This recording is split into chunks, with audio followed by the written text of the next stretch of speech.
Sepanjang video ini kita akan melakukan pembedahan komputer desktop menggunakan animasi 3 dimensi. Mirip seperti laboratorium pembedahan di kelas biologi, namun sebaliknya kita akan menelusuri bagian dalam komputer ini dan membongkar setiap bagian perangkat kerasnya. Kami kemudian akan menggunakan mikroskop dan memperbesar untuk memberi Anda pandangan monoskopik dari transistor dan struktur lainnya. Untuk membuat video ini, kami membongkar semua perangkat keras di dalam komputer desktop biasa. Kami menyolder dan melepas komponen dari masing-masing papan sirkuit tercetak dan mengambil ribuan gambar. Kemudian dengan menggunakan gambar-gambar ini, kami dengan cermat membuat model 3 dimensi setiap komponen, mulai dari casing komputer hingga resistor terkecil. Hasilnya, inilah semua perangkat keras yang akan kita jelajahi sepanjang video ini. Ini terlihat seperti TKP di mana seseorang dengan kejam menghancurkan komputer dan mengatur semua komponennya. Tapi mari kita langsung saja, kita akan mulai perjalanan ini dengan Central Processing Unit atau CPU yang merupakan otak dari komputer. Di bagian atas terdapat penutup disebut penyebar panas terpadu dan di dalamnya terdapat bungkusan logam kecil yang menampung sirkuit terpadu yang secara teknis disebut cetakan. Cetakan ini dipasang pada papan sirkuit tercetak yang mendistribusikan 1200 titik koneksi ke landasan pendaratan yang berinteraksi dengan susunan jaringan pendaratan. Pada motherboard, sirkuit terpadu di dalamnya memiliki beberapa bagian berbeda, tetapi mungkin yang paling dikenal adalah 10 inti tempat program dan instruksi dijalankan. Setiap inti cukup rumit, jadi berikut adalah diagram yang menguraikan bagian-bagian fungsional yang berbeda. Ada lusinan elemen yang agak rumit dalam diagram ini. Dan Anda dapat menantikan serangkaian video yang sedang kami rencanakan yang akan mengeksplorasi arsitektur komputer dengan cara kerja masing-masing bagian ini. Mari kita memperbesar tampilan monoskopik dari sirkuit terpadu sehingga kita dapat melihat transistor. Transistor ini berukuran sangat kecil, lembarnya hanya beberapa nanometer, dan dalam cetakan ini terdapat sekitar 8 hingga 10 miliar transistor.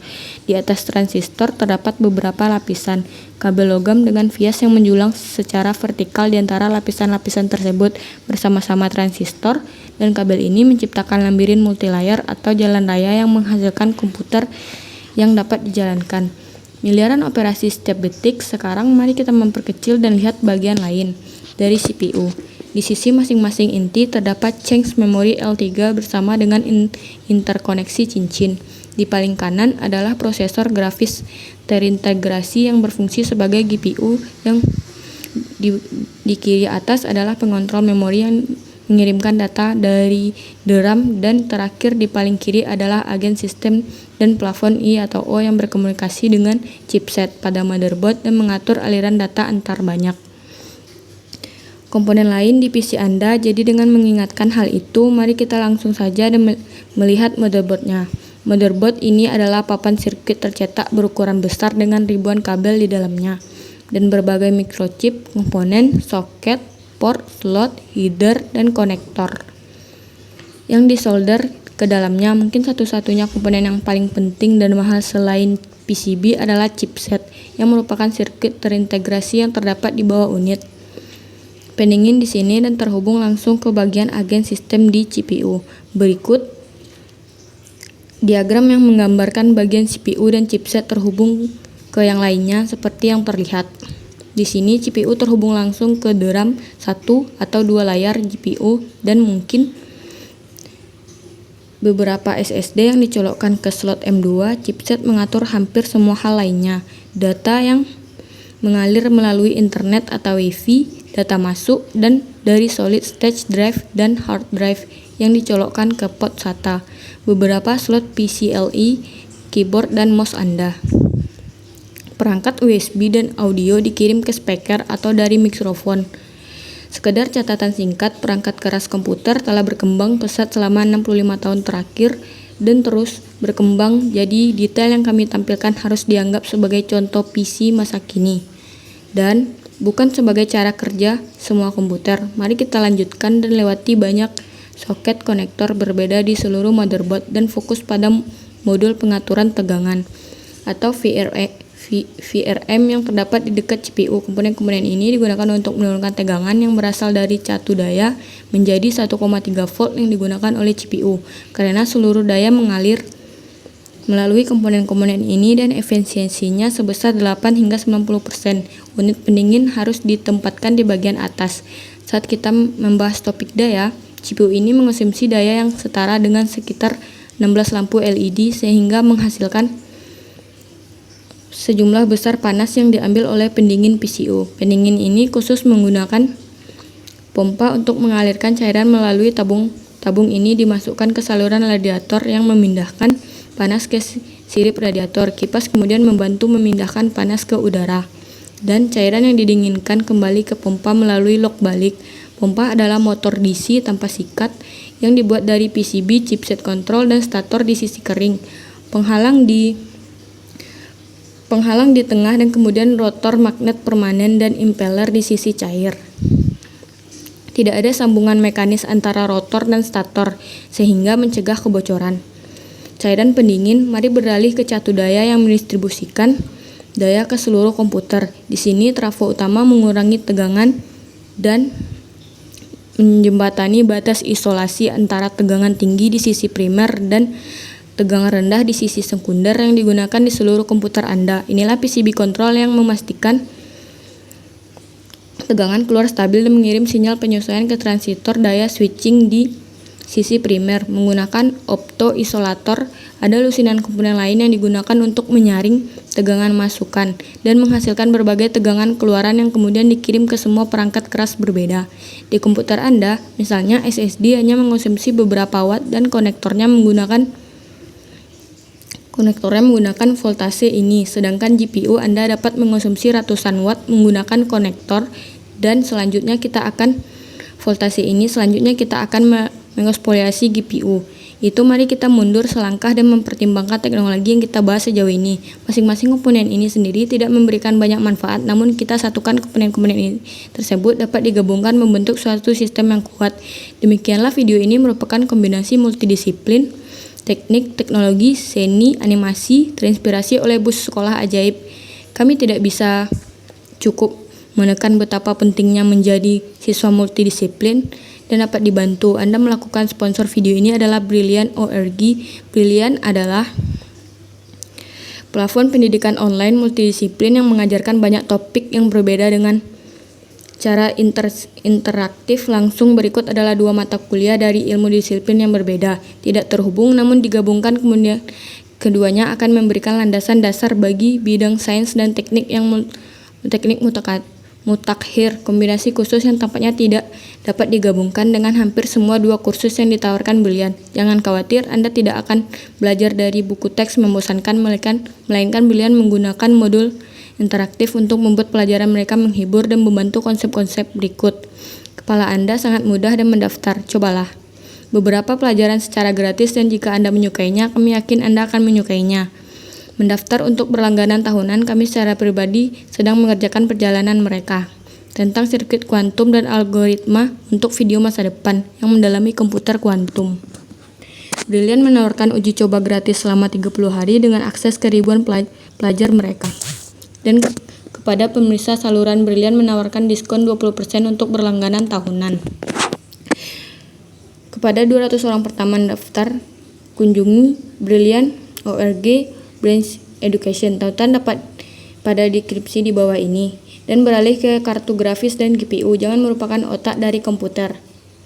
Ya, sebenarnya analogi ini tidak terlalu berfungsi dengan baik, tapi bagaimanapun juga kartu grafis kita melihat PCB lain dan sirkuit terintegrasi GPU di tengah chip VRAM. Di sekelilingnya, modul yang mengatur tegangan di samping. Di atas IC terdapat headset dengan kipas dan menghilangkan panas. Di sisi kartu grafis terdapat HDMI dan display port antarmuka PCIe, dan di sisi lain terdapat konektor daya input. Mari kita fokus pada sirkuit terintegrasi GPU yang mirip dengan CPU. Memiliki lebih dari 1000 bantalan solder yang menghubungkan ke PCB. Saat membuka kemasannya, kami memerlukan cetakan GPU yang sangat berbeda dari CPU. Di sini terdapat sekitar 11,8 miliar transistor yang disusun menjadi 6 cluster permosesan grafis dengan total 28 streaming multiprosesor. Setiap multiprosesor streaming terdiri dari 128 core sehingga menghasilkan total 3.584 core. Setiap inti memiliki bagian antarmatematika integer floating point untuk mengganti operan dan mengumpulkan hasilnya jauh lebih sederhana daripada inti CPU. Selain itu, pada D terdapat chunks memori L2 yang dibagikan di antara semua cluster pemrosesan grafis. Satu set pengontrol memori yang terhubung ke VGRAM yang terletak di sekitar prosesor dan antarmuka PCLE yang menghubungkan ke CPU. Saat kami memperbesar untuk melihat tampilan monoskopik dari sirkuit terpadu, kami menemukan sesuatu yang menarik, mirip dengan apa yang kami lihat di CPU dengan transistor di bagian bawah dan lambirin berlapis-lapis kabel logam di atasnya. Semua struktur ini diproduksi di pabrik atau fabrikasi semikonduktor bernilai miliaran dolar, tetapi adalah topik. Jadi mari kita lanjutkan GPU dan CPU. Serupa dalam banyak hal, namun GPU memiliki ribuan inti yang terbatas pada aritmatika dasar, sedangkan CPU hanya memiliki sedikit inti yang menjalankan operasi. Sejauh ini lebih rumit. Selain itu, CPU memiliki prediksi cabang dan saluran mendalam yang mengoptimalkan eksekuensi kode. Berikut adalah contoh singkat tentang apa yang dilakukan CPU. Ambil gambar ini dan masing-masing terdiri dari 16 juta piksel dengan nilai RGB untuk setiap piksel. Cara sederhana untuk mencerahkan gambar adalah dengan menambah 20. Sebuah CPU memiliki 10 inti dan dengan pemikiran melakukan aritmatika 10 angka sekaligus dengan GPU yang mendistribusikan data ke ribuan inti sehingga melakukan pemrosesan paralel yang jauh lebih besar. Mari kita tutup kartografis ini dengan membahas secara singkat tentang model 3 dimensi. Perhatikan bahwa ini adalah model kartografis sedikit lebih tua karena kami membeli bagian besar keras sebagai dari IB dan kemudian eBay seperti yang ditunjukkan sebelumnya. Kami merobohkan dengan cara yang agak merusak untuk modelnya semua secara akurat. Selain itu, terkadang komponen yang ditampilkan tidak kompatibel. Seperti motherboard ini yang bertulisan DDR4 sedangkan DRAM-nya adalah DDR5. Meskipun demikian, memodelkannya dan menganalisiskan komputer membutuhkan waktu sekitar 500 jam dan kami sangat menghargai jika Anda dapat meluangkan beberapa detik untuk menekan tombol like berlangganan jika Anda belum berlangganan. Komentar singkat di bawah bagian video seseorang yang menikmatinya. Selain itu, kami memiliki Patreon dan akan menghargai dukungan apapun. Kami merencanakan lebih banyak video tentang arsitektur komputer dan topik terkait lainnya. Tidak ada yang dapat melakukan bantuan Anda. Terima kasih dan telah melakukan 4 hal cepat ini. Ini sangat membantu. Mari kita lanjutkan. Lihat DRAM solid, stage drive, dan hard drive. Kami tidak akan menghasilkan waktu terlalu lama karena kami memiliki seluruh rangkaian video tentang solid state drive dan kemudian video terpisah dan mencangkup DRAM dan hard drive. Namun dengan cepat CPU berkomunikasi dengan DRAM melalui saluran memori yang berjalan di dalam motherboard. Di dalam masing-masing 8 chip DRAM ini terdapat sirkuit terintegrasi yang terdiri dari 32 bank memori. Masing-masing lebar 8192 kolom dan tinggi 65.536 baris DRAM. Menyimpan data sementara menggunakan kapasitor dan transistor yang disebut sel memori 1T1C. Terlihat seperti ini. Data dapat diakses dalam waktu monodetik namun di antara 8 chip hanya 16 GB type data dapat disimpan sementara. Lihatlah video berdurasi 36 tentang DRAM. Namun untuk saat ini mari beralih ke SSD yang secara permanen menyimpan data dalam array 3D yang disebut 3D NAND array. Memiliki tinggi 100 hingga 200 lapisan, lebar 32 hingga 36 dan kedalaman 32 hingga 64.000 baris. Selain itu, dalam satu chip SSD seperti ini terdapat beberapa array 3D NAND yang ditumpuk satu di atas lain. Hasilnya, microchip dalam menyimpan data berukuran terabyte. Namun, membaca atau menulis dapat membutuhkan waktu sekitar 50 mikrodetik, yang 3000 kali lebih lambat dibandingkan DRAM. Saat memperbesar atau sel memori SSD, kami menemukan jebakan muatan yang menyimpan berbagai tingkatan muatan yang memungkinkan 3 bit data disimpan secara lebih permanen.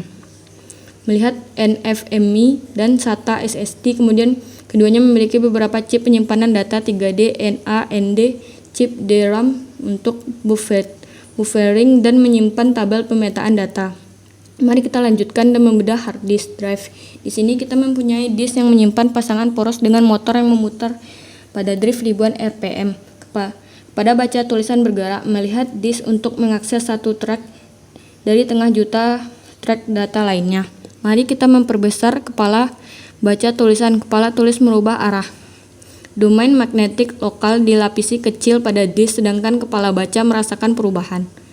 Dalam domain magnetik, disk drive ini bahkan lebih lambat dibandingkan SSD, hanya membutuhkan waktu beberapa milidetik untuk diakses sehingga menghasilkan waktu baca yang lebih lambat, namun biaya penyimpanan per tablet lebih besar.